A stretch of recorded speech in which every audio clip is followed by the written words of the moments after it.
بسم اللہ الرحمن الرحیم۔ مضمون ہے اردو اختیاری سال سوم کے طلباء و طالبات کے لیے، یعنی بی اے سال اول یعنی تھرڈ ایئر کے طلباء و طالبات کے لیے۔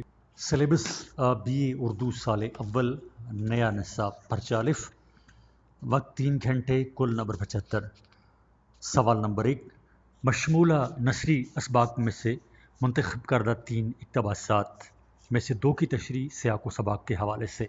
یہ اس کے 16 نمبر ہیں سوال کے۔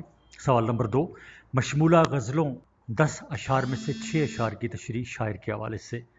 اور مشمولہ کہتے ہیں جس میں کوئی چیز شامل ہو، یعنی جس کے اندر کوئی چیز شامل ہو اس کہتے ہیں مشمولہ۔ اس سوال کے نمبر ہیں 15۔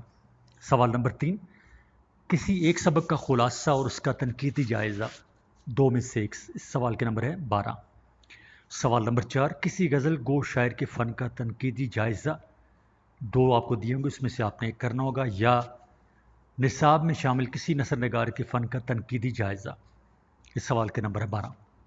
سوال نمبر 5، اصناف نثر میں سے کسی ایک صنف کے فنی لوازم اور ارتقاء پر سوال۔ اس سوال کے نمبر ہے 10۔ سوال نمبر 6، اور اس کی جز ہے پہلی، غلط املا والے الفاظ کی تصحیح 6 میں سے 4، یعنی 6 آپ کو دیے گئے ہوں گے، اس میں سے آپ نے 4 کرنے ہوں گے، اور اس کے سوال کے نمبر ہیں 4۔ دوسری جز ہے سوال نمبر 6 کی، ادبی اصطلاحات کی تعریف نثر اور غزل سے متعلق، اور 5 آپ کو دیے جائیں گے، اس میں سے آپ نے 3 کرنے ہوں گے، اس کے سوال کے نمبر ہیں 6۔ اب ہم آتے ہیں فہرست مضامین کی طرف۔ اس میں نمبر شمار، عنوانات اور صفحہ نمبر۔ الف، حصہ نثر، نمبر شمار 1، مکاتیب غالب، صفحہ نمبر 8 پر۔ 2، مرزا غالب، نمبر شمار 2، مرزا غالب شخصیت اور کلام، یہ آپ کو ملے گا صفحہ نمبر 16 پر۔ 3، تعصب، صفحہ نمبر 23۔ 4، سفر نصیب، صفحہ نمبر 28۔ 5، جنون لطیفہ، صفحہ نمبر 35۔ 6، آندھی، صفحہ نمبر 40۔ 7، پروفیسر احمد شاہ بخاری، صفحہ نمبر 44 یعنی 44۔ 8، موازنہ انیس و دبیر، صفحہ نمبر 51۔ 9، اقبال کا ادبی فن، صفحہ نمبر 56۔ نمبر شمار نمبر 10، لسانیات کیا ہے، صفحہ نمبر 59 یعنی 59۔ اور نمبر شمار 11، لسانیات کے اہم اصول، صفحہ نمبر 61۔ اب حصہ بے ہے حصہ غزل۔ نمبر شمار نمبر 1، ولی دکنی، صفحہ نمبر 66۔ 2، میر تقی میر، صفحہ نمبر 75 پر۔ 3، خواجہ میر درد، صفحہ نمبر 87۔ 4، مرزا اسد اللہ خان غالب، صفحہ نمبر 98۔ 5، حکیم مومن خان مومن، صفحہ نمبر 111۔ نمبر شمار 6، خواجہ حیدر علی آتش، صفحہ نمبر 123 پر۔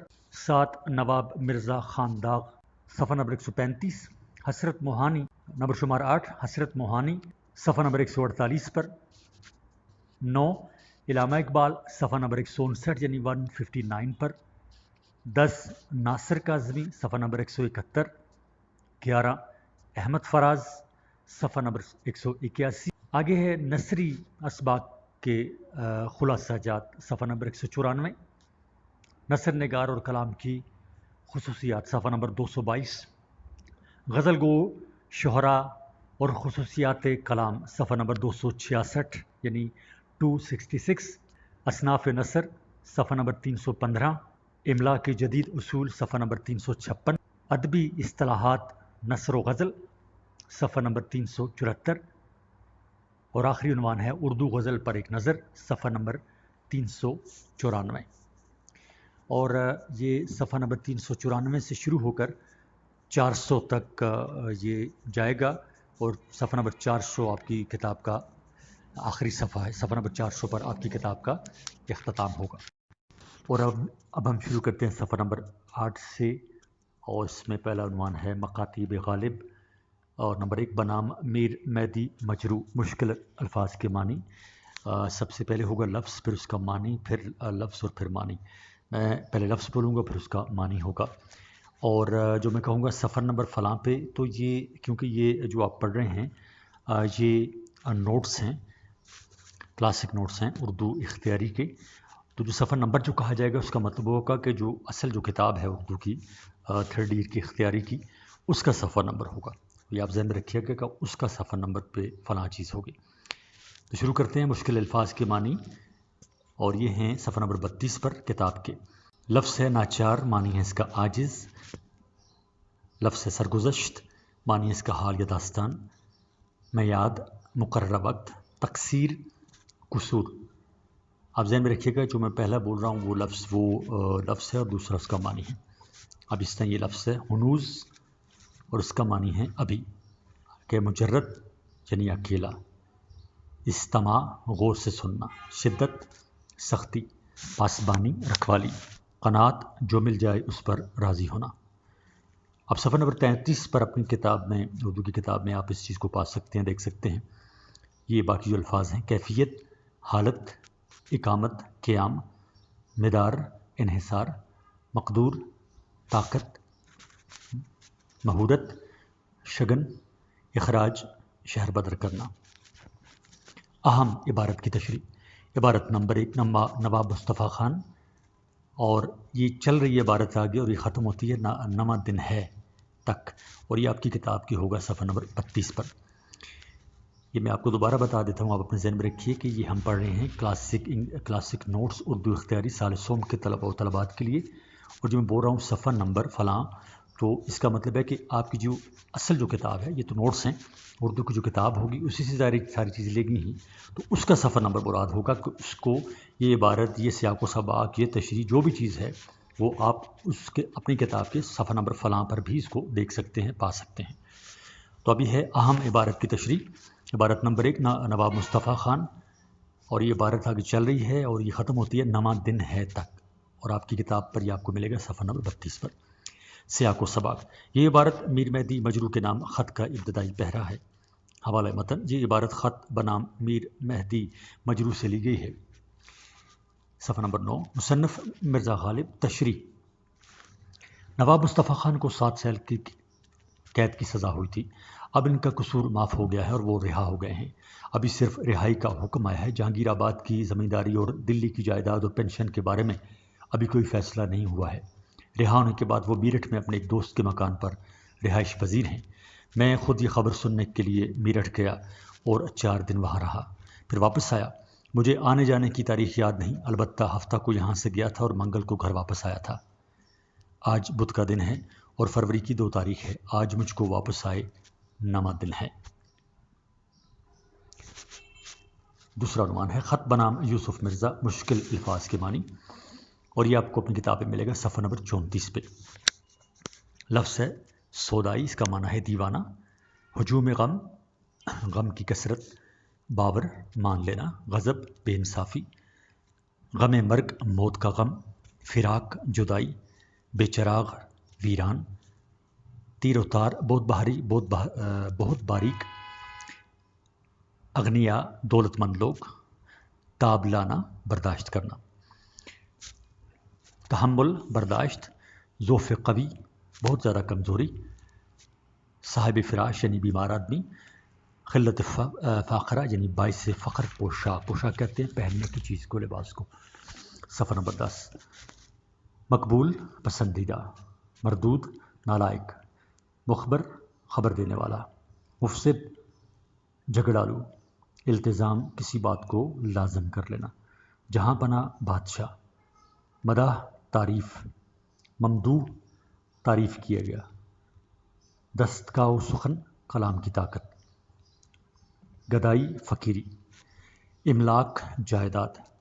مطلوب، چاہنا. مقسوم، قسمت. افسردہ، غمگین. اور آخری لفظ ہے شتاب یعنی جلدی. اہم عبارات کی تشریح. عبارت نمبر 2 میرا حال، اور یہ عبارت ختم ہوتی ہے کہاں سے لاؤں تک. آپ کو اپنی کتاب پر یہ ملے گی صفحہ نمبر 34 پر. سیاق و سباق. یہ عبارت یوسف مرزا کے نام خط کا ابتدائی پیرا ہے. حوالہ متن. یہ عبارت خط بنام یوسف مرزا سے لی گئی ہے. مصنف مرزا غالب ہیں. تشریح یہ ہے. مرزا غالب کہتے ہیں کہ میرا حال زار خدا کے سوا کوئی نہیں جانتا. غم کی کثرت سے آدمی پاگل، دیوانہ ہو جاتا ہے، عقل ماری جاتی ہے. اگر اس کثرت غم میں میری قوت متفکرہ میں فرق آ گیا ہے، یعنی فکر سوچنے کی، فکر کرنے کی قوت میں فرق آ گیا ہے، تو یہ کوئی انوکھی بات نہیں ہے، بلکہ اس کو نہ ماننے والا بے انصافی پر ہے۔ آپ یہ پوچھیں گے کہ مجھے غم کیا ہے؟ مجھے موت کا غم، جدائی کا غم، رزق کا غم اور عزت کا غم ہے۔ موت کے غم میں قلعہ کو چھوڑ کر اہل شہر کو شمار کرتا ہوں۔ مظفر الدولہ میر ناصر الدین مرزا عاشور بیگ، میرا بھانجا، اس کا بیٹا احمد مرزا جو ابھی 19 برس کا تھا، مصطفیٰ خان ابن اعظم الدولہ، ان کے 2 بیٹے ارتضیٰ خان اور مرتضیٰ خان، قاضی فیض، سب لوگ اس جہان فانی سے کوچ کر گئے ہیں۔ صفحہ نمبر 11، عبارت نمبر 3، جہاں پناہ کی مدح، اور یہ ختم ہوتی ہے عبارت نہیں پہنچا تک، اور یہ آپ کو اپنی کتاب میں ملے گا صفحہ نمبر 35 پر۔ سیاق و سباق۔ مرزا غالب کہتے ہیں کہ میں بوڑھا ہو گیا ہوں، شاید ہی 2-4 گھڑی بیٹھتا ہوں ورنہ لیٹا رہتا ہوں، نہ کہیں جانے کا ٹھکانہ اور نہ کوئی میرے پاس آنے والا ہے۔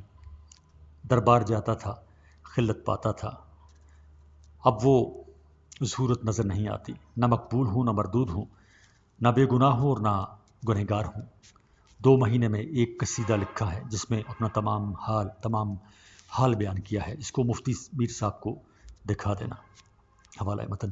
یہ عبارت خط بنام یوسف مرزا سے لی گئی ہے۔ مصنف مرزا غالب۔ تشریح۔ مجھے بادشاہ کی تعریف کا خیال نہ آ سکا، یہ تعریف کیا گیا قصیدہ نظر سے نہیں گزرا تھا، میں نے اسی میں امجد علی شاہ کی جگہ واجد علی شاہ کا نام لکھ دیا ہے۔ خدا تعالیٰ نے بھی تو ایسا ہی کیا ہے، انوری نے تو کئی بار ایک کا قصیدہ دوسرے کے نام کر دیا تھا، میں نے اگر باپ کا قصیدہ بیٹے کے نام کر دیا تو کیا ناانصافی کی ہے؟ اور پھر میں نے یہ کام کن حالات اور مصائب یعنی مصیبتوں کے اندر کیا ہے جن کا ابھی اوپر ذکر کر چکا ہوں۔ اس قصیدہ سے میرا مقصد کلام کی مہارت کو بیان کرنا نہیں ہے، مجھے فقیری منظور ہے۔ بہرحال ذرا یہ تو بتاؤ کہ قصیدہ پہنچایا بھی یا ابھی تک نہیں پہنچایا؟ عبارت نمبر 4، پرسوں تمہارے ماموں، اور یہ عبارت ختم ہوتی ہے گزرا اور کیا حکم ہوا تک، اور یہ آپ اپنی کتاب پہ دیکھ سکیں گے صفحہ نمبر 35 پر۔ سیاق و سباق۔ اس خط میں غالب نے 1857 کی ناکام جنگ آزادی کے بعد اپنی آپ بیتی بیان کی ہے اور ان آلات اور مصائب کا ذکر کیا جن کا سامنا ان کو کرنا پڑا تھا۔ غالب نے اپنی ایک ایک پریشانی اور تکلیف کا ذکر بڑی تفصیل سے کیا ہے۔ آخر میں وہ کہتے ہیں کہ اگر میں نے باپ کا قصیدہ بیٹے کے نام کر دیا تو کیا غضب ہوا؟ اس قصیدے سے مجھے دستگائے سخن منظور نہیں، گدائی منظور ہے، گدائی فقیری کو کہتے ہیں۔ بہرحال یہ تو کہو کہ قصیدہ پہنچایا نہیں، زیر تشریح عبارت اس کے بعد آتی ہے۔ حوالہ متن۔ یہ عبارت خط بنام یوسف مرزا سے لی گئی ہے۔ مصنف مرزا اسد اللہ خان غالب۔ صفحہ نمبر 12۔ تشریح۔ مرزا غالب اپنے قصیدے کی اصل حقیقت جاننے کے لیے پریشان ہیں۔ یوسف مرزا اور ان کے ماموں کے خطوط میں جو تفریق ہے اس نے ان کو پریشان کر دیا ہے، اس لیے وہ یوسف مرزا کے نام خط میں کہتے ہیں کہ پرسوں تمہارے ماموں کا ارسال کردہ خط مجھے ملا۔ اس خط میں وہ لکھتے ہیں کہ قصیدہ پہنچ گیا، کل مجھے تمہارا بھیجا ہوا خط موصول ہوا، تم نے اس خط میں قصیدہ کے پہنچنے کا کوئی ذکر نہیں کیا۔ اس تفریق نے مجھے پریشان کر دیا، اس تفریق کو جلد از جلد ختم کرو اور صاف صاف لکھو کہ میرا لکھا ہوا قصیدہ پہنچایا یا نہیں، اور اگر قصیدہ پہنچ گیا ہے تو بادشاہ سلامت کے حضور پیش ہوا یا نہیں، اور اگر بادشاہ سلامت کی خدمت میں پیش ہوا تو بادشاہ سلامت کے کیا تاثرات تھے، انہوں نے کیا حکم صادر فرمایا۔ تیسرا عنوان ہے بنام انور الدولہ سعد الدین خان بہادر شفق، مشکل الفاظ کے معنی، اور یہ آپ اپنی کتاب پر دیکھیں گے صفحہ نمبر 37 پہ۔ لفظ قباحت معنی ہے اس کا برائی، لفظ قبیح اس کا معنی ہے نازیبا۔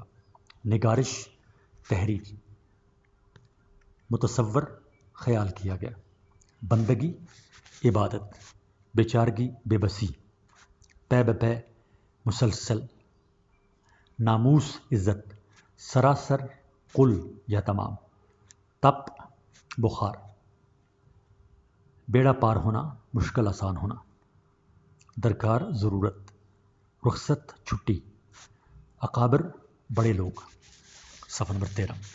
اہم عبارت کی تشریح، عبارت نمبر 5 لشکر کا حملہ، اور یہ عبارت آگے جاری ہے، اور یہ دونوں کو جلد سے دے تک یہ عبارت ہے، اور یہ آپ اپنی کتاب پہ دیکھ سکیں گے صفحہ نمبر 37 پر۔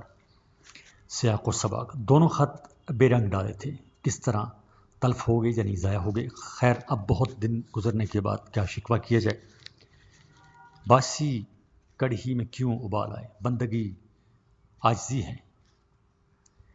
حوالہ متن، یہ عبارت خط بنام انور الدولہ سعد الدین خان بہادر شفق سے لی گئی ہے۔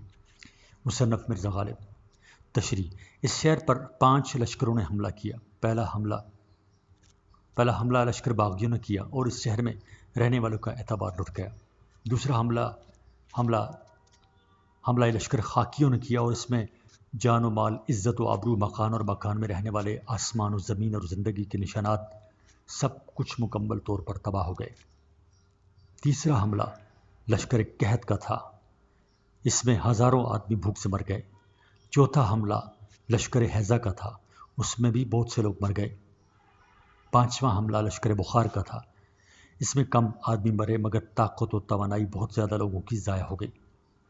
جس کو بخار ہوا اس کے جسم میں طاقت لوٹ کر نہ آئی۔ شہر میں اب تک یہ باقی ہے۔ میرے اپنے گھر میں 2 افراد کو بخار نے اپنی لپیٹ میں لے لیا، ایک میرا بڑا لڑکا اور ایک میرا داروغہ۔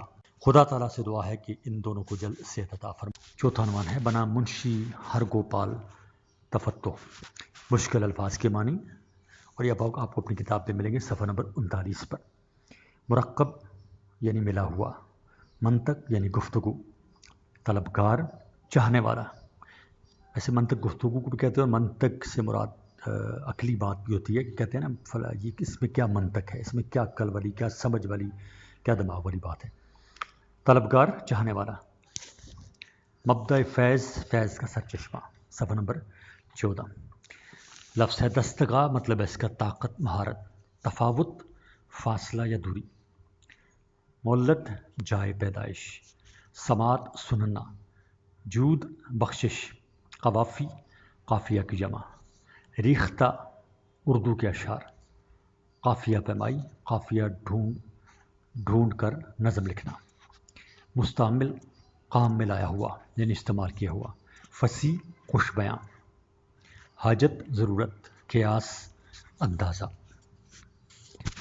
اہم عبارت کی تشریح، عبارت نمبر 6، کیا ہنسی آتی ہے، اور آگے سوالیہ نشان ہے، اور یہ عبارت ختم ہوتی ہے قافیہ پیمائی نہیں تک۔ اس کو اپنی کتاب میں آپ پا سکتے ہیں، دیکھ سکتے ہیں صفحہ نمبر 39 پر۔ حوالہ متن، یہ عبارت خط بنام منشی ہرگوپال تفتح سے لی گئی ہے۔ مصنف مرزا غالب۔ تشریح، اس بات پر ہنسی آتی ہے کہ کیا تم مجھے بھی ان شاعروں کے ماخذ سمجھتے ہو جو استاد کی غزل یا قصیدہ سامنے رکھ لیتے ہیں یا اس کے قافیہ لکھ لیتے ہیں اور ان قافیوں پر الفاظ جوڑتے ہیں۔ شیطان مردود پر لعنت، میں نے بچپن سے ہی اشعار لکھنے شروع کیے ہیں۔ مجھ پر پھٹکار پڑے اگر میں نے کوئی شعر یا کوئی اشعار یا اس کے قافیوں کو اپنی نظر کے سامنے رکھا ہو، صرف ردیف اور قافیہ دیکھا اور اس زمین میں غزل یا قصیدہ لکھ لیا۔ تم جو کہتے ہو کہ قصیدہ لکھتے وقت نظری کا دیوان پیش نظر ہوگا اور اس کے شعر کو دیکھ کر شعر لکھا ہوگا، خدا گواہ ہے کہ تمہارے اس خط کے آنے سے پہلے میں یہ بھی نہیں جانتا تھا کہ نظری نے بھی اس زمین میں قصیدہ لکھا ہے۔ شعر کا بھلا کیا مقام ہے میرے بھائی، شاعری معنی آفرینی ہے، قافیہ ڈھونڈ کر نظم لکھنے کا نام نہیں ہے۔ صفحہ نمبر 15۔ پانچواں عنوان ہے بنام مولوی منشی حبیب اللہ خان زکا، مشکل الفاظ کے معنی، اور یہ آپ کو ملیں گے صفحہ نمبر 41 پر اپنی کتاب میں۔ ارادت یعنی عقیدت، عالم ارواح یعنی روحوں کا جہاں، پیر خرف یعنی بوڑھا کھوسٹ، سامع یعنی سننے کی قوت، سامع یعنی سننے کی قوت، مفقود غائب، مقشر چھلکا اتارا ہوا، پوچھ ذلیل، ہیچ ناکارہ، عاصی گنہگار، فاسق بدکار، روسیا گنہگار، افاقت افاقہ، خلت پوشاک یعنی لباس، ضعیف کمزور، بکھیڑے جنجال، قصد ارادہ، ارزوبانی زمینداری، ناگاہ اچانک، جیفا، مرسا، مرصع زیور، غلط فہم، نا سمجھ، زنہار، ہرگز، منصب، عہدہ، ملفوف، لفافہ میں بند، افزونی، زیادتی۔ اہم عبارت کی تشریح، عبارت نمبر 7، مفلوق الذہن نہیں، اور یہ عبارت آگے جاری ہے، مجھے معلوم ہوتی تھی تک، اور یہ آپ کو اپنی کتاب میں ملے گی صفحہ نمبر 42 پر۔ سیاق و سباق، مرزا کہتے ہیں کہ 5 برس کا تھا کہ میرا باپ مر گیا، 8 برس کا ہوا تو چچا کا انتقال ہوا، صفحہ نمبر 16۔ اس کے بعد میں کلکتہ چلا گیا، نواب گورنر سے ملاقات ہوئی، ان سے ملا، ملازمت ملی، خلعت ملی۔ ان کے بعد جب دہلی میں دربار ہوا تو مجھ کو یہ خلعت ملتی رہی، لیکن غدر کے بعد بہادر شاہ ظفر کی معاصبت کی وجہ سے دربار اور خلعت دونوں بند ہو گئے۔ میں نے بریت کی، درخواست دی، تحقیقات ہوئیں، 3 برس کے بعد پینشن اور اب معمولی خلعت ملی۔ غرض یہ خلعت ریاست کا ہے، نہ خدمت کا معاوضہ اور نہ انعام ہے۔ زیر نظر عبارت اس کے بعد آتی ہے، زیر نظر عبارت اس کے بعد آئی ہے۔ حوالہ متن، یہ عبارت خط بنام مولوی منشی حبیب اللہ خان زکا سے لی گئی ہے۔ مصنف مرزا غالب، تشریح، مرزا غالب کہتے ہیں کہ میرا ذہن مفلوج نہیں ہے، میں ناسمجھ بھی نہیں ہوں، میں کسی سے بدظن بھی نہیں ہوں، جس کو جیسا سمجھتا ہوں اس میں فرق نہیں کرتا، دوستوں سے کوئی بھید چھپا کر نہیں رکھتا۔ کسی شخص نے حیدرآباد سے نام لکھنے بغیر خط بھیجا تھا اور اس کو بری طرح بند کیا تھا، جب اس کو کھولا تو ایک لائن کٹ گئی، البتہ مطلب سمجھ میں آ گیا۔ بھیجنے والے کا مقصد یہ تھا کہ مجھ کو تم سے رنج ہے، خدا کی قدرت دیکھیے کہ اس کو پڑھنے کے بعد میری محبت میں اور اضافہ ہو گیا، اور مجھے خیال ہوا کہ تم مجھ سے بہت زیادہ محبت کرتے ہو۔ وہ خط میں ہو بہو اس لفافہ میں بند کر کے تمہیں بھیج رہا ہوں۔ دستخط پہچان کر لکھنے والے سے ہرگز جھگڑا نہ کرنا۔ اس خط کو بھیجنے کا مقصد یہ ہے کہ تمہارے عہدہ میں ترقی اور تنخواہ میں اضافے کا علم مجھے اس خط سے ہوا ہے۔ نمبر 2، مرزا غالب کی شخصیت اور کلام، مشکل الفاظ کے معنی، اور یہ آپ کو اپنی کتاب میں ملے گا صفحہ نمبر 45 پہ۔ لفظ وسیع، اس کا مطلب ہے فراخ، یعنی کھلا۔ کشادہ پیشانی یعنی خندہ پیشانی، کھلی پیشانی، کہتے ہیں نا کھلے ماتھے سے ملا ہے فلاں، تو یعنی اچھے طریقے سے۔ صفحہ نمبر 17۔ اشتیاق، شوق، باغ ہونا یعنی بہت خوش ہونا۔ مہر و محبت و شفقت، غمخواری، دکھ درد میں شرکت۔ یگانگت، ہم آہنگی۔ باز نہ آنا یعنی نہ رکنا۔ ناگوار یعنی گراں گزرنا، کسی کو ناراضگی۔ مروت، لحاظ، کہتے ہیں نا میں مروت میں یہ کر گیا، تو مطلب ہے کسی کا لحاظ کرنا۔ غایت، غرض۔ قلیل، تھوڑی۔ فراخ، کشادہ، کھلا۔ بساط، طاقت۔ گردش، چکر۔ عمائد، معززین، آپ نے دیکھا ہوگا لکھا ہوتا ہے نا عمائدین علاقہ، یعنی معززین۔ سقیم، خستہ۔ خرغل یعنی لباس۔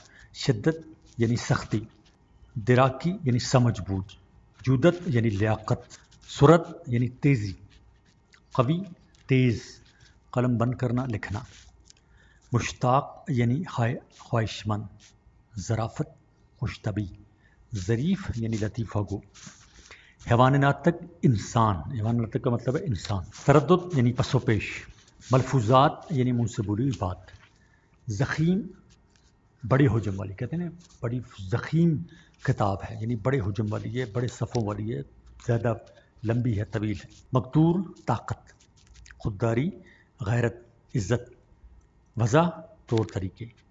مسحل، جلاب، یہ ایک دوائی کو بھی کہتے ہیں جو جب انسان کو اس طرح کی شکایت ہو جائے کہ جس میں قبض کی شکایت ہو جاتی ہے بندے کو، یا اس کو تسلی بخش خانے نہیں آتے، تو اس کے لیے مسحل یا جلاب جو ہے وہ دیا جاتا ہے۔ مرغوب، پسندیدہ۔ صفحہ نمبر 18۔ سیر ہونا، بھرنا۔ سوغات، تحفہ۔ سرور، مستی۔ کراہنا، ہائے ہائے کرنا۔ مظفر، زعفرانی پلاؤ۔ پھڑک اٹھے، بے قرار ہو گئے۔ انتشار، بد نظمی۔ روش، طریقہ، وضع۔ محمل، لغو، بیہودہ۔ متخیلہ یعنی سوچنے کی قوت۔ ذکی الطبع یعنی ذہین۔ اختراع، ایجاد۔ استقامت، مضبوطی۔ طبع یعنی طبیعت، نقطہ چی یعنی عیب ڈھونڈنے والا، ہم عصروں یعنی ہم عہد، ایک ہی زمانے کے لوگ، خردگیری نقطہ چینی، تہن و تعریف یعنی طنز یا ملامت، سد راہ ہونا یعنی حائل ہونا، رکاوٹ ڈالنا، بیچ میں آنا، شدہ شدہ یعنی آہستہ آہستہ، ندارت یعنی غائب ہونا، ظریف الطبع یعنی جس کے مزاج میں ظرافت ہو، شوخی ہو۔ آگے جی، مزاح یعنی ہنسی مذاق، ستائش تعریف، کہتے ہیں نا فلاں قابل ستائش ہے یعنی تعریف کے قابل ہے، ستائش تعریف، صلے بدلے، اخفائے یعنی پوشیدہ رکھنا، محال مشکل، سنا ہوگا آپ نے، کہتے ہیں کہ یہ کام محال ہے یعنی کام مشکل ہے، ناممکن ہے، مشکل ہے، بہت مشکل ہے، یعنی ناممکن تو چلیں ایسی چیز ہے جو بالکل بھی ممکن نہیں ہوتا، محال کا مطلب ہے مشکل ہے۔ سلیم الحلیم یعنی نرم، نرم طبی، تنبا عبرت، راہ و رسم میل جول، سلس یعنی تہائی۔ صفحہ نمبر 19، ریختہ اشعار، لذت یعنی لطف، سامع سننے والا، غیر مانوس یعنی ناپسند، اپچ یعنی ایک گنا، استعداد یعنی صلاحیت، معراج بلندی، ایک، لیک یعنی لائن، قصد یعنی کم کمینے، اجتناب پرہیز، جزبز ہونا یعنی آزردہ ہونا، خفا ہونا، منسوب ہونا یعنی نسبت ہونا، عامیوں یعنی بازاری، عام جیسے عام جو لوگ ہوتے ہیں عامی، سکیوں یعنی بازاری، یہ بھی اس کو کہتے ہیں، رعایت مناسبت، مبتذل حقیر چھوٹا، ماندبود یعنی طرز بود و باش، رہنے کے طور طریقے، اقتضاء یعنی خواہش کرنا، تمیزہ تمیز کرنے والی قوت، تفنن طبع دل لگی، مذاقیات، محتدبہ یعنی معتبر اور زیادہ چیز کو بھی کہتے ہیں، ناز نخرہ، قدردانی یعنی عزت، گاؤ گا یعنی کبھی کبھی، ناچار یعنی مجبور، برگزیدہ منتخب، کرنوں یعنی صدیوں، بلیغ یعنی کامل مکمل، سبقت یعنی فوقیت، بادی النظر یعنی سرسری نظر سے، استدلال یعنی دلیل۔ صفحہ نمبر 20، معدوم یعنی نابود، مقصود یعنی مدعا، کسی جس چیز کا آدمی طلبگار ہوتا ہے، جو مقصود ہوتا ہے، جس کو آدمی خواہش یا طلب کرتا ہے، متحمل برداشت کرنا، استطاعت طاقت، محمول گمان یعنی خیال کرنا ذہن، خلش یعنی جلن۔ اب یہ الفاظ معنی جو میں پڑھ رہا ہوں یہ آپ نے بڑے غور سے سننے ہیں لفظ اور پھر ان کے معنی اور اپنے ان کو ذہن میں رکھنا ہے، کیونکہ جو آگے عبارات آ رہی ہیں یا تشریح آ رہی ہے، سیاق و سباق آ رہے ہیں، وہ سارے الفاظ انہی چیزوں میں استعمال ہوں گے، اس لیے آپ کے ذہن میں لفظ کا معنی ہوگا تو آپ کو آسانی ہوگی۔ عبارت نمبر 8، مرزا کے اخلاق، اور یہ عبارت جاری ہے یگانت ٹپکتی ہے تک، اور آپ اپنی اس کتاب میں اس کو دیکھ سکیں گے، صفحہ نمبر 45 پر یہ آپ کو ملے گا۔ سیاق و سباق، یہ عبارت مرزا غالب کی شخصیت اور کلام کا ابتدائی پیرا ہے۔ حوالہ متن، یہ عبارت مرزا غالب کی شخصیت اور کلام سے لی گئی ہے۔ مصنف الطاف حسین حالی۔ تشریح، حالی کہتے ہیں کہ مرزا غالب وسیع اخلاق کے مالک تھے، وہ ہر ایک سے جو ان سے ملنے آتا تھا خندہ پیشانی سے ملتے تھے، جو شخص ان سے ایک دفعہ مل لیتا تھا وہ ہمیشہ ان سے ملنے کا خواہش مند رہتا تھا، وہ دوستوں کو دیکھ کر بہت خوش ہوتے تھے، وہ دوستوں کی خوشی اور غم میں برابر شریک ہوتے تھے، ان کے دوست ہر قوم اور ہر مذہب سے تعلق رکھتے تھے، وہ نہ صرف دلی بلکہ تمام ہندوستان میں بے شمار تھے۔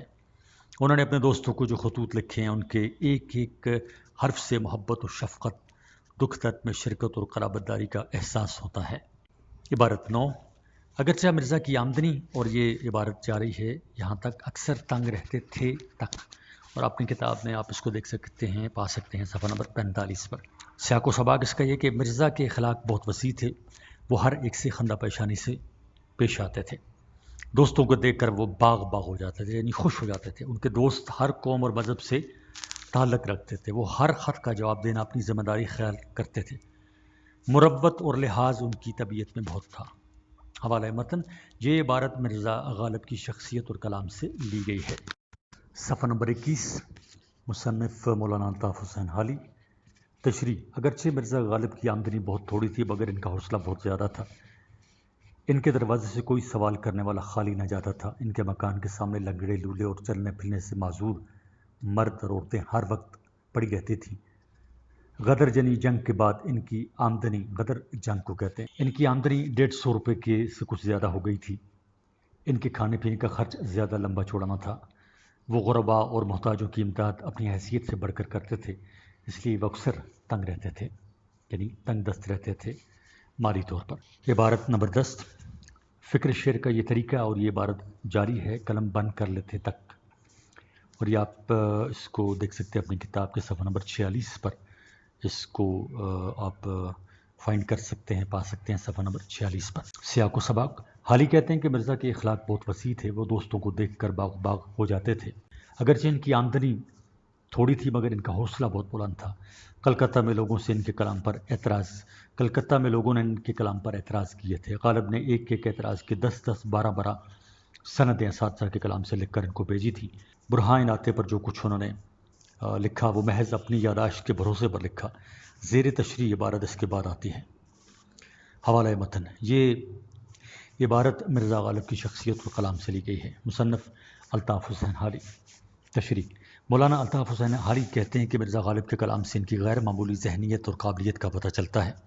وہ ایک اعلیٰ سوچ کے مالک تھے۔ ان کا شعر کہنے کا طریقہ عجیب و غریب تھا۔ ان کا فکر شعر کا طریقہ یہ تھا کہ وہ اکثر رات کے وقت حسرت اور سرور کو پہنچ جاتا تھا تو اپنے ہزار بند میں ایک گرہ یعنی گانٹھ لگا لیتے۔ اس طرح رات کو اپنے کمر بند میں 8 10 گرہ لگا لیتے تھے اور پھر سو جاتے تھے۔ دوسرے دن اپنی یاداشت پر بھروسہ کر کے سوچ کر تمام اشعار لکھ لیتے تھے۔ یہ عبارت نمبر 11، مرزا کے حق میں، اور یہ عبارت جاتی ہے آخر میں معلوم ہوتی تھیں تک، اور اس کو اپنی کتاب میں دیکھ سکتے ہیں صفحہ نمبر 51 پر۔ سیاق و سباق، مرزا کے ابتدائی اشعار دیکھنے سے معلوم ہوتا ہے کہ ان کی بول چال اور خیالات پر ابتدا ہی سے فارسی زبان کا رنگ چڑھ گیا تھا۔ صفحہ نمبر 22، جس طرح ذہین لڑکے ابتدا میں مشکل اور پیچیدہ اشعار کو زیادہ شوق سے دیکھتے اور پڑھتے ہیں، مرزا نے بھی لڑکپن میں بیدل کا کلام زیادہ پڑھا۔ بیدل نے فارسی زبان میں اختراع کی تھی، مرزا نے بھی اردو میں اس روش کو اختیار کیا۔ حوالہ متن، یہ عبارت مرزا غالب شخصیت اور کلام سے لی گئی ہے۔ مصنف مولانا الطاف حسین حالی۔ تشریح، مرزا غالب کے بارے میں میر تقی میر نے جو پیشن گوئی کی تھی اس کے دونوں حصے مرزا کے حق میں درست ثابت ہوئے۔ مرزا غالب نے ابتدا میں ایسا راستہ اختیار کر لیا تھا کہ اگر ان کی طبیعت کا استقلال اس زمانے کے نکتہ چین لوگوں کی نکتہ چینی اور طنز و تشنع ان کے راستے میں حائل نہ ہوتے تو وہ آہستہ آہستہ اپنی منزل سے دور نکل جاتے۔ یہ بات بھی سننے میں آئی ہے کہ دہلی کے لوگ ان مشاعروں میں، جن میں مرزا غالب بھی ہوتے تھے، ان کو چھیڑنے کے لیے ایسی غزلیں لکھ کر لاتے تھے جن میں الفاظ اور تراکیب کی شان و شوکت ہوتی تھی۔ عبارت نمبر 12، یہ بات یاد رکھنی چاہیے، اور یہ ختم ہوتی ہے عبارت سرتاج بنا دیا تک۔ صفحہ نمبر 55 پر آپ اس کو اپنی کتاب میں دیکھ سکیں گے۔ سیاق و سباق، مرزا غالب نبی بخش مرحوم کو لکھتے ہیں کہ تم غزل کی تعریف کرتے اور مجھے شرم آتی ہے۔ یہ غزلیں نہیں ہیں، پیٹ پالنے کی باتیں ہیں۔ میرے فارسی کے وہ قصیدے جن پر مجھ کو فخر ہے، کوئی ان کا لطف نہیں اٹھاتا۔ اب قدردانی اس بات پر منحصر ہے کہ کبھی کبھی ذل سبحانی فرما بیٹھتے ہیں کہ بہت دن سے تم نئے اشعار نہیں لائے، مجبوراً کبھی کبھی کوئی غزل کہہ لیتا ہوں۔ حوالہ متن، یہ عبارت مرزا غالب کی شخصیت اور کلام سے لی گئی ہے۔ مصنف مولانا الطاف حسین حالی۔ تشریح، اس بات کو یاد رکھنا ضروری ہے کہ شاعر اور اس کے مقام کا تعین اس کا کلام زیادہ یا تھوڑا ہونے سے نہیں ہوتا، یہ تعین اس بات سے ہوتا ہے کہ اس کے منتخب اور چنے ہوئے اشعار کس پائے کے ہیں۔ صفحہ نمبر 23، میر تقی میر کی عزت لوگ اس وجہ سے نہیں کرتے کہ انہوں نے بہت بڑے حجم والا دیوان چھوڑا ہے، بلکہ ان کے منتخب اشعار کی وجہ سے کرتے ہیں جو تعداد میں بہت کم ہیں اور جنہوں نے میر کو تمام شعراء میں سرتاج بنا دیا ہے۔ نمبر 3، تعصب، مشکل الفاظ کے معنی، اور یہ آپ دیکھیں گے اپنی کتاب کی صفحہ نمبر 62 پر۔ بدترین یعنی سب سے زیادہ برا، تعصب یعنی حمایت یا طرفداری، غارت کرنا، برباد کر دینا، متنبع تنبیہ کیا گیا یعنی جس کو ہدایت کی گئی ہو، جس کو تنبیہ کی گئی ہو، دیدہ و دانستہ جانتے بوجھتے، بیزار رہنا، اکتانا، تمدن تہذیب، مدنی الطبع مل جل کر رہنے والا، حوائج حاجت،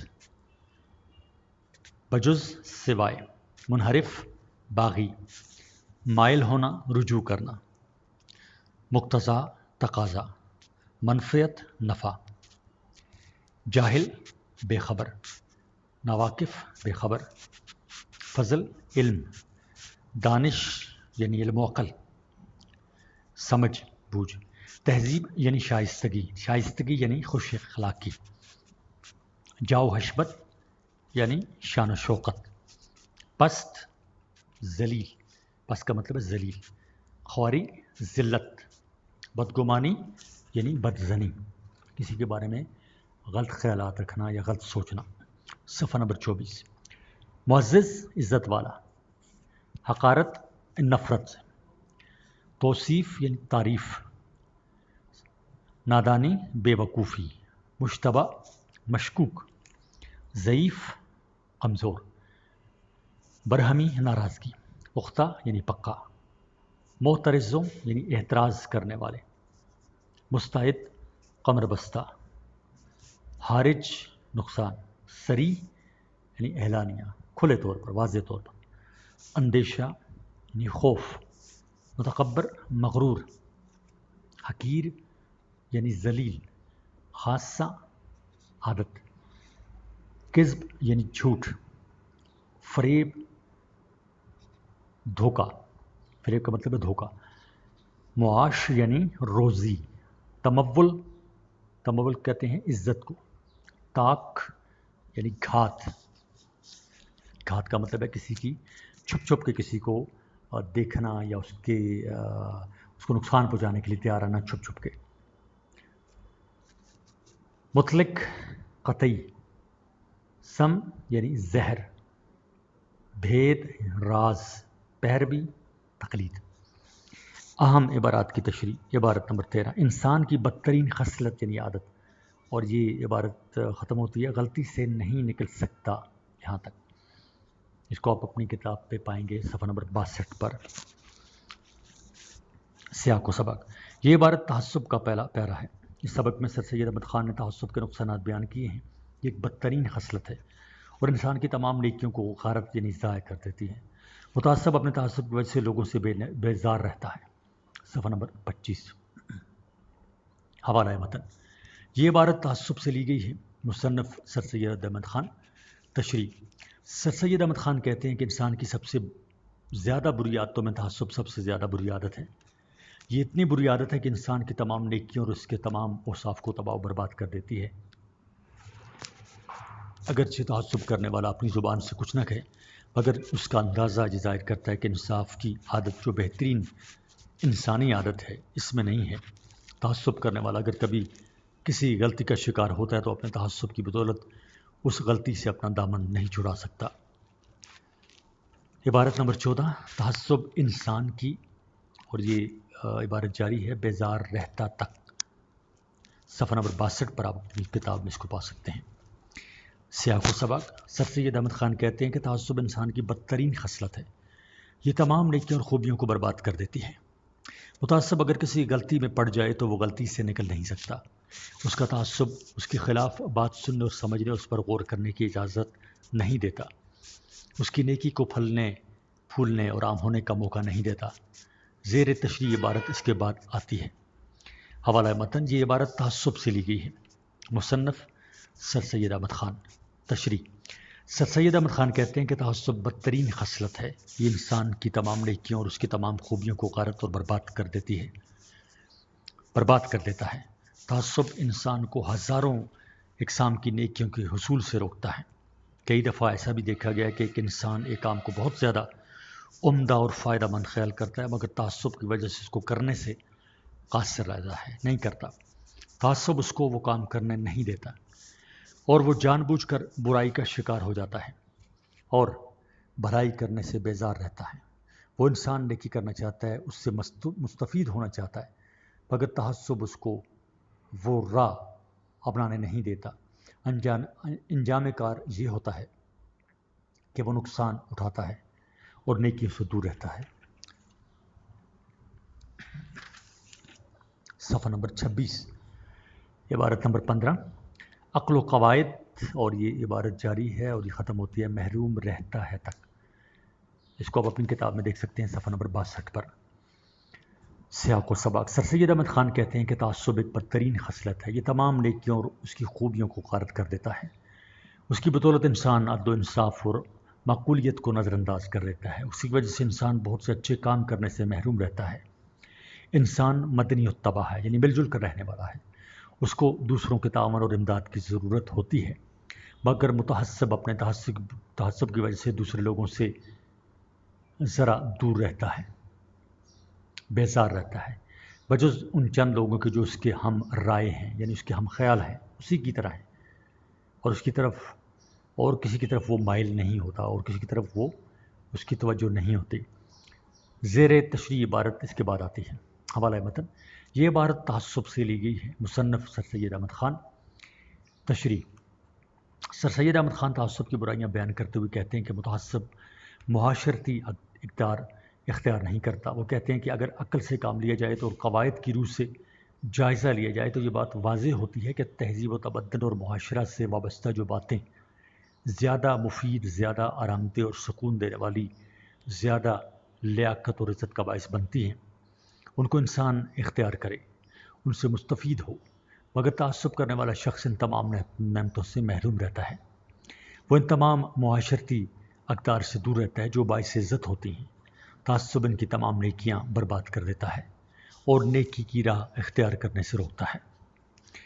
عبارت نمبر 16، ہنر اور فن اور علم، اور یہ عبارت ختم ہوتی ہے محروم رہتا ہے تک۔ صفحہ نمبر 62 اور 63 پر آپ اپنی کتاب میں اس کو دیکھ سکتے ہیں۔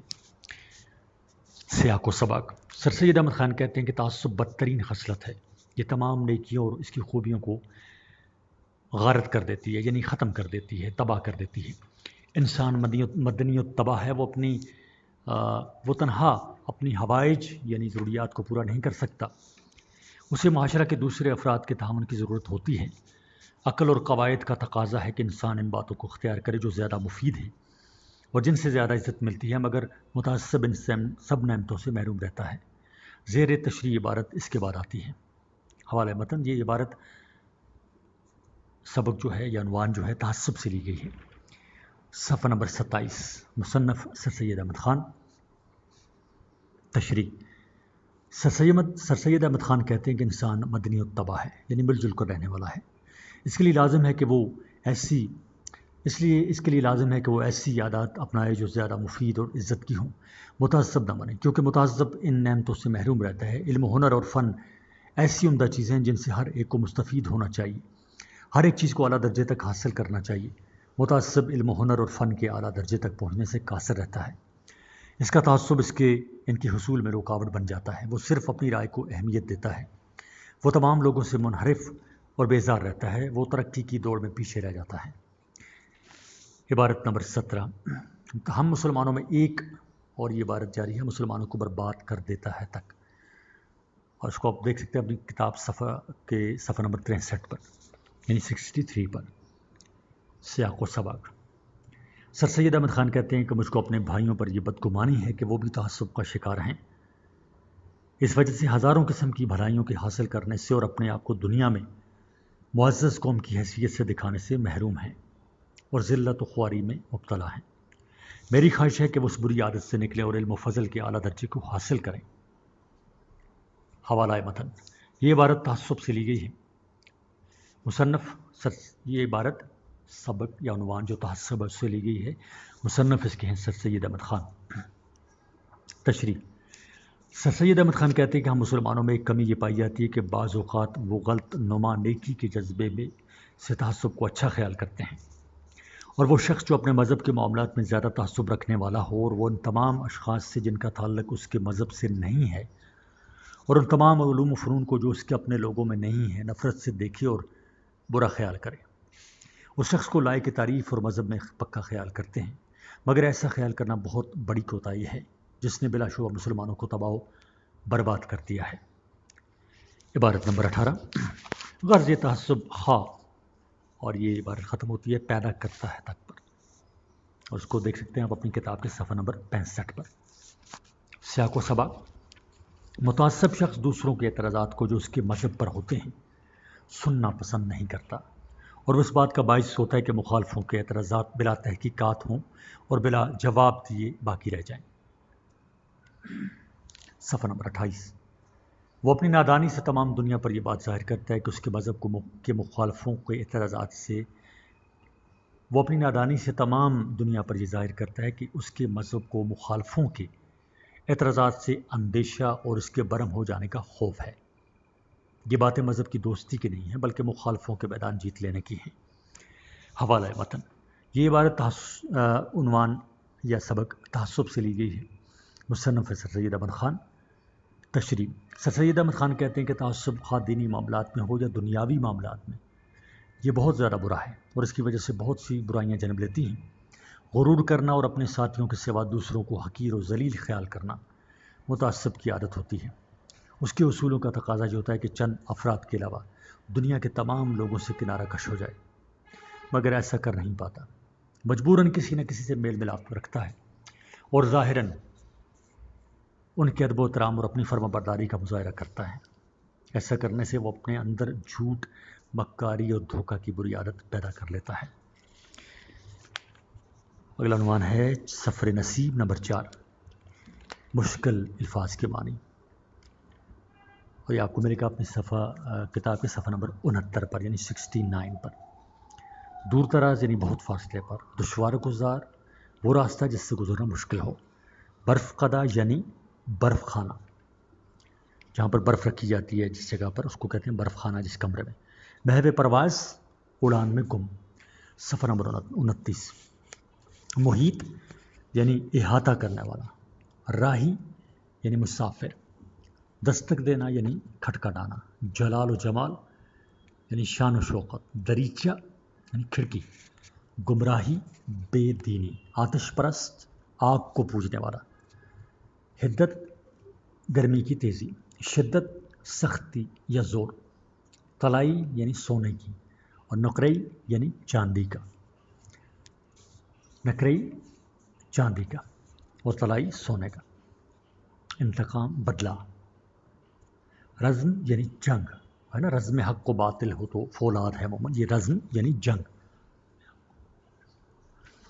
یخ یعنی بہت ٹھنڈا، سروت اختیار، بندش پابندی، قند مقرر دو بار صاف کی ہوئی قند، ارزاں یعنی سستا، محال یعنی مشکل، پس و پیش یعنی سوچ و بچار، چنی و چنا یعنی مین میخ، حوث یعنی لالچ، متذبذب یعنی تذبذب میں پڑنے والا، یعنی یہ کام کروں یا یہ بات کروں یا نہ کروں، تذبذب یعنی شک و شبہ، بیچارگی مجبوری، بشریت یعنی انسانیت، بے نیازی بے پرواہی، مشیت یعنی خواہش، خاصہ یعنی خاصیت، اوق یعنی چلو،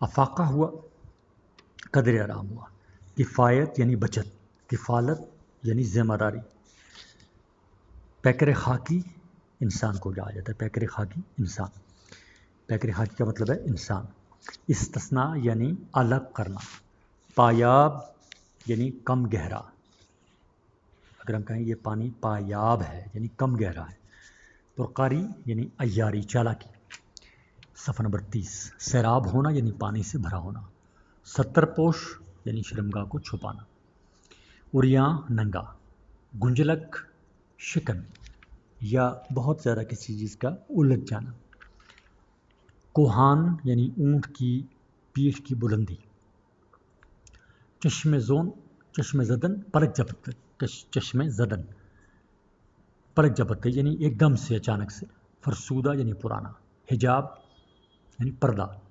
مسافت یعنی فاصلہ یا دوری، گمنام یعنی بغیر نام کے، زوال یعنی پستی، دبوچ لینا یعنی قابو کر لینا، پیوست یعنی ملا ہوا، چرچراتی یعنی لکڑی کا ٹوٹنا، جس سے لکڑی چرچرا کے ٹوٹتی ہے نا تو اس کو کہتے ہیں چرچرانا۔ پشمی یعنی اونی، ٹھٹک جانا چلتے چلتے رک جانا، بدک جانا یعنی ڈر کر چونکنا، جل ترنگی ایک باجے کو کہتے ہیں، ایک ساز ہے۔ ہیچ آہستہ آہستہ، ہیچ ساخت یعنی بناوٹ، سپاٹ ہموار، اور ویسے سپاٹ کا ایک مطلب یہ بھی ہے کہ بڑا سخت، کہتے ہیں نا فلاں آدمی کا چہرہ بڑا سپاٹ ہے یعنی بڑا سخت ہے، اور ناگوار جس کے چہرے پر تاثرات یا سختی ہو تو اس کو بھی سپاٹ کہا جاتا ہے۔ پشت یعنی کمر، دل فریب دل کو لبھانے والا، خوش کرنے والا،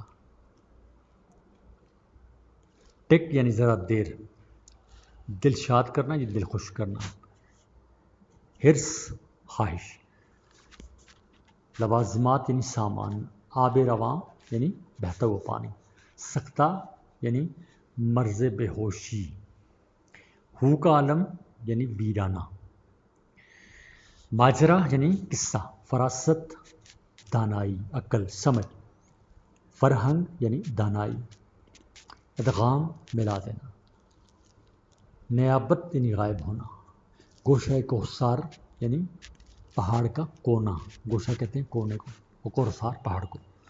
صفحہ نمبر 31، تراش یعنی کانٹ چھانٹ، متا مال،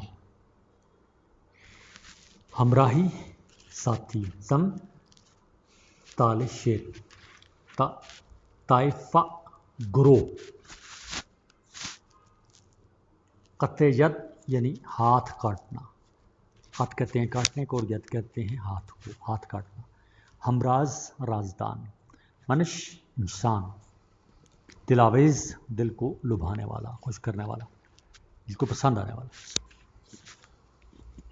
شفاف یعنی صاف، خنک ٹھنڈا، کہتے ہیں نا آج موسم میں بڑی خنکی ہے یعنی ٹھنڈک ہے، خاک شناسی مٹی کو پہچاننا، حق شناسی حق کو پہچاننا، ناز برداری یعنی ناز اٹھانا، بار برداری مزدوری یعنی سامان اٹھانا، مزدوری کرنا، خودرو خود بخود اگنے والا، کہتے ہیں نا فلاں پودا خودرو ہے یعنی خود بخود اگ گیا، اس میں کوئی بیج کوئی چیز حال کوئی اور چیز پانی اس کو نہیں دیا گیا بلکہ وہ خودرو ہے، خود ہی وہ پیدا ہوا اور خود ہی پھلا پھولا، اس کو کہتے ہیں خودرو۔ مہکار مہک، اہم عبارات کی تشریح، عبارت نمبر 19، ایک ایسے سفر کی داستان، اور یہ ختم ہوتی ہے چوٹی تھی تک، چوٹی تھی، اور یہ اس کو آپ دیکھ سکتے ہیں اپنی کتاب کے صفحہ نمبر 69 یعنی 69 پر، سیاق و سباق۔ یہ عبارت سفر نصیب کا ابتدائی پیراگراف ہے۔ حوالہ متن، یہ عبارت سفر نصیب سے لی گئی ہے، مصنف ہے مختار مسعود۔ تشریح، یہ ایک ایسے سفر کی کہانی ہے کہ منزل پر پہنچے تو کوئی بھی مسافر نیچے نہ اترا، بلکہ سچی بات تو یہ ہے کہ مسافر ایک لمحہ کے لیے بھی وہاں نہ ٹھہرے۔ دوران سفر کسی نے غلط طریقہ سے نگاہ ڈالی اور کسی نے اس طرف توجہ ہی نہ دی۔ اس کو نظر بھر کے دیکھنے والے حالانکہ دو چار ہی تھے، مگر وہ بھی اس گروہ میں شامل تھے۔ جہاز نے اس منزل کے گرد چکر لگایا جو بہت دور اور جس پر سے گزرنا بہت مشکل تھا، اور سب آگے بڑھنے کے بجائے واپس ہو لیے۔ جہاں مسافر کیسے ٹھہرتے اور کس جگہ اترتے، یہ ہوائی سفر تھا۔ صفحہ نمبر 32، اور مسافروں کی منزل قراقرم کی برف سے ڈھکی ہوئی سب سے بلند چوٹی تھی۔ عبارت نمبر 20، دور تک پھیلے ہوئے، اور یہ عبارت ختم ہوتی ہے یک ملزوم تک۔ اس کو آپ اپنی کتاب میں دیکھ سکتے ہیں صفحہ نمبر 69 سے 70 میں، 69 to 70۔ سیاق و سباق، ایک در بند تو سو کھل جاتے ہیں، یہ بات ہوائی سفر پر صادق آتی ہے۔